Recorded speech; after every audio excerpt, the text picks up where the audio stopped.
8 shocking facts about the Spanish flu. Did you know that the Spanish flu did not originate in Spain? Influenza, or the flu, is a type of virus that specifically targets our body's respiratory system. The virus typically infects our lungs, throat, or nasal passages, and it spreads when someone with the flu sneezes, coughs, or talks. It can also be transmitted by touching a surface that has been in contact with the virus and then touching our eyes, nose, or mouth. For example, if someone sneezes on a handrail and we touch it before scratching our eye, we could possibly catch the virus. Like many others around the world, I had at some point convinced myself that I was dying from the flu. Fortunately, most people these days will recover from the flu without any serious trauma or risk of death, but this is not always the case.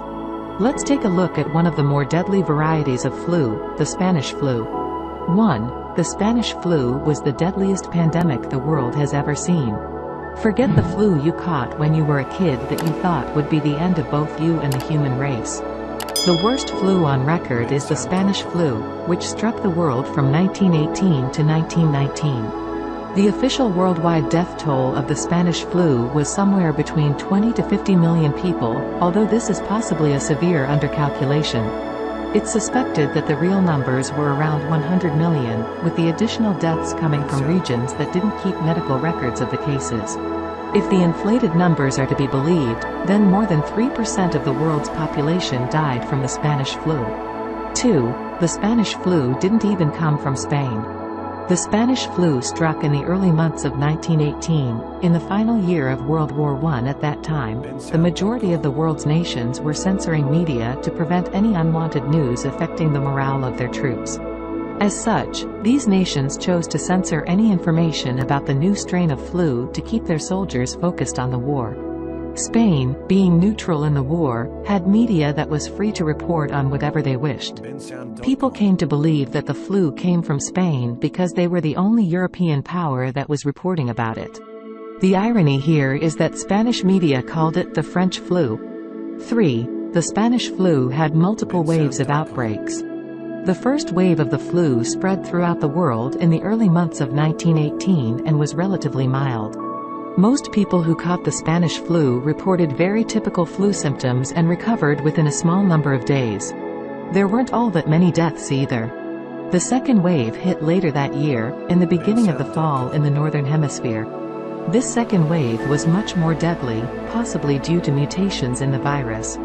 It is also believed that this second wave spread to more parts of the world due to increased troop movements during the final stages of World War I.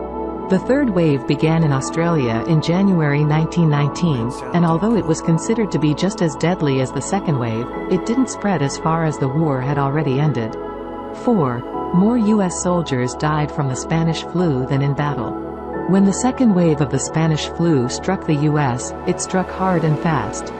It happened around the same time that the U.S.'s largest contingent of soldiers, about 1 million men, headed to the front lines. It's estimated that around 26,000 men died during this single offensive, the single greatest loss of American troops during the entire war. The Spanish flu, on the other hand, killed nearly twice this amount. Around 15,000 soldiers lost their lives to the flu while stationed in France, with another 30,000 soldiers killed by the flu while on U.S. soil. 5. No one had any idea how to fight it. The leading medical experts of the world were completely clueless when it came to fighting the Spanish flu.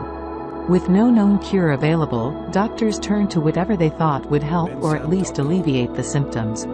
One suspected cure-all was aspirin, a relatively new drug at the time. Doctors in the U.S. recommended that patients take as much as 30 grams of aspirin per day, a recommendation that proved fatal. It was unknown at the time that aspirin is actually highly toxic in high doses, something that is considered to have boosted the number of deaths in the second wave of the virus.